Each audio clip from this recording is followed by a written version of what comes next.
Oh god, it's a long way to start a video. Hey, what's going on, guys? Mike44 here, and today we're going to be talking about 10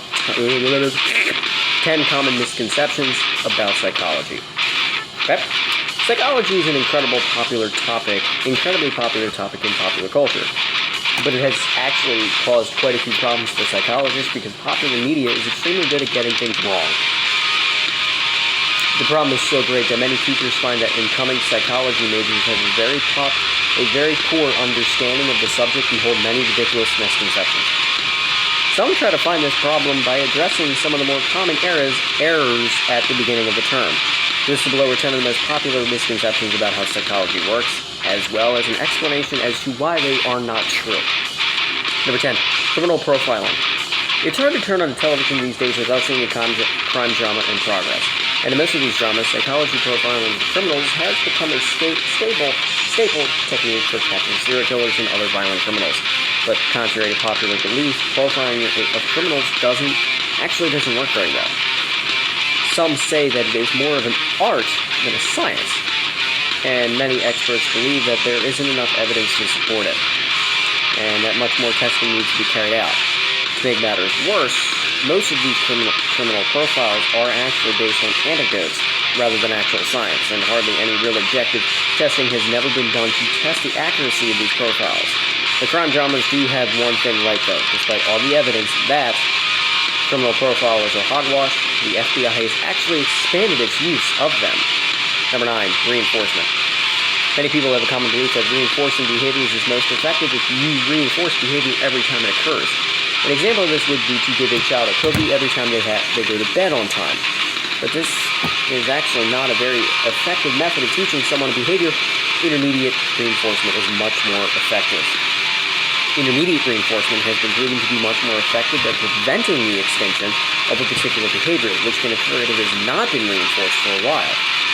This means that if you only occasionally reward someone when teaching them to do something, and then stop all reinforcement, they will retain behavior longer than if you had rewarded them every time. Number 8. Pleading insanity. Pleading insanity has become a staple of movies. The defendant tries to act really wacky and eccentric to convince the jury that he is a nutcase in an attempt to avoid prison and go to a loony bin instead. Apart from the fact that a psychiatric hospital is really not much more fun than a prison, the truth is that this defense is rarely tried and almost never works. Not only is it very rare, but 3 U.S. states have actually banned the insanity defense altogether. To further contradict the popular movie trope, the burden of proof regarding the insanity defense is much different from popular conception. Acting crazy in the courtroom is not sufficient. You have to prove that you were crazy during the time that you did whatever you were hauled into the courtroom for. A person can be found to be not competent to stand trial, but that's a different standard, and the bar is very low. Basically, the defendant just needs to understand what is going on around him to qualify as sane. Number 7. Lie detectors. The lie detector, known technically as a polygraph, is popular in cinema for its ability to find out who is or isn't telling the truth. But in reality, the polygraph is extremely inaccurate, and as evidence, it is not admissible in a court of law unless this is agreed upon by both parties. The polygraph assesses things such as heart rate and breathing, but even if it is used properly, it is still only partially effective. The questionnaire generally uses control questions and stress to get a good idea of truthfulness, but it is not a very precise tool if what you need is to be certain. Some scientists have created a new fMRI lie detection machine, but despite their assurances as to its worth, no judges will allow it as admissible evidence in a courtroom. Other important thing to note is that these machines operate under the assumption that the person who is lying will feel stress, but it seems uncertain whether a compulsive liar would have much more of a stress response to saying things they know to be untrue. 6. Tourette's syndrome. Tourette's is an incredibly misunderstood disorder, famously depicted on shows such as South Park, in which Eric Cartman uses it to get away with swearing and saying terrible things. About Jewish people because he was a horrible fictional person. Tourette's is a neurological disorder, and doctors have been able to deduce that it is passed on genetically, but apart from that, they are unsure what causes it to manifest itself.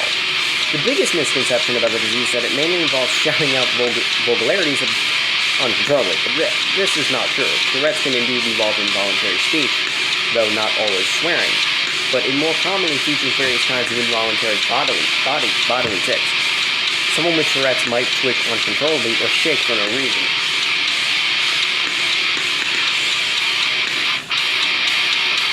Yes.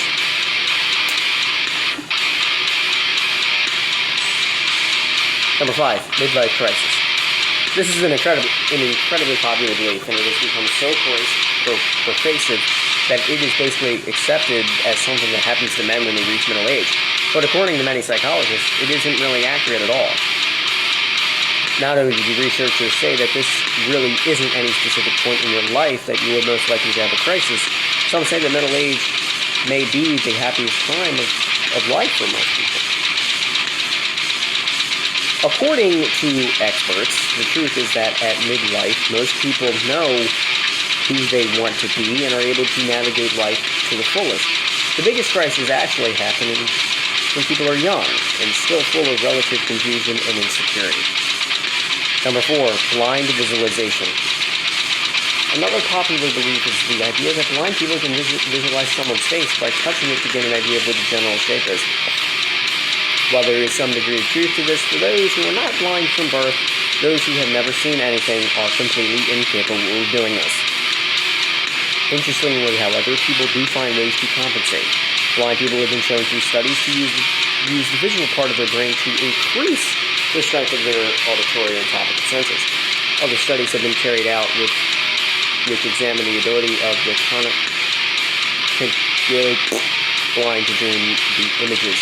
Critiques of these studies have come to the conclusion that while blind people do dream, they are unable to process things in their dreams that they are able to process while they are awake. For this reason, they strongly recommend the visual imagery should not be used to describe the way that people dream. Number 3, full moon syndrome. Sometimes there are days when bizarre stuff seems to happen. Someone makes their comment that it must be a full moon today, and everyone nods gravely as if this was foretold by the sages. Nurses have claimed that on days with full moons, there are more patients and things are more chaotic.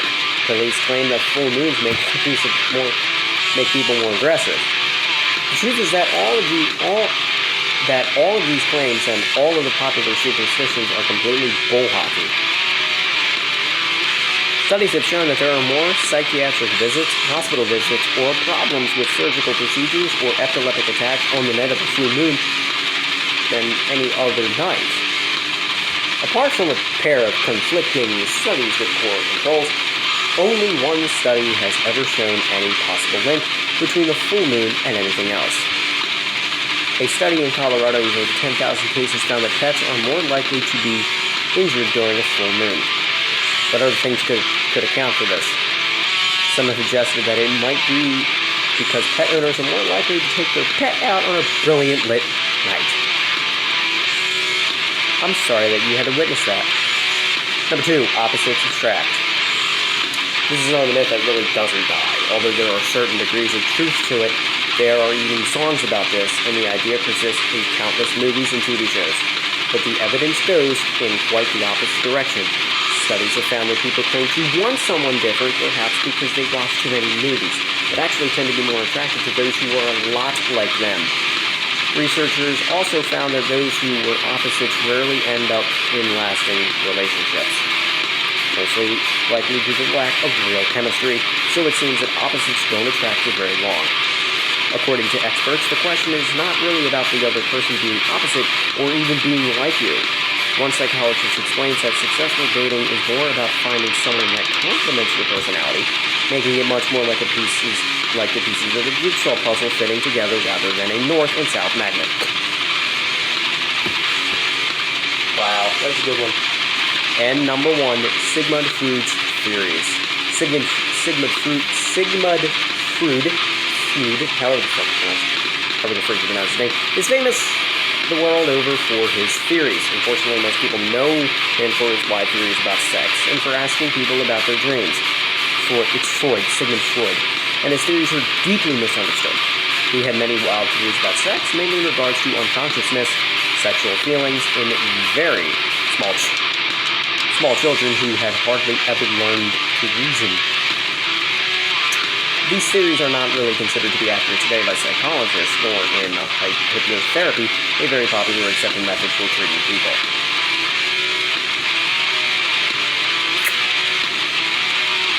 But Freud's method of talking to people in order to cure them of their mental issues and his work concerning the subconscious, the id, and the ego were groundbreaking and laid the foundation for much of what is understood about psychology today. Thank you all for watching, and I will see you in the next video. I'm going to stop doing that. See you.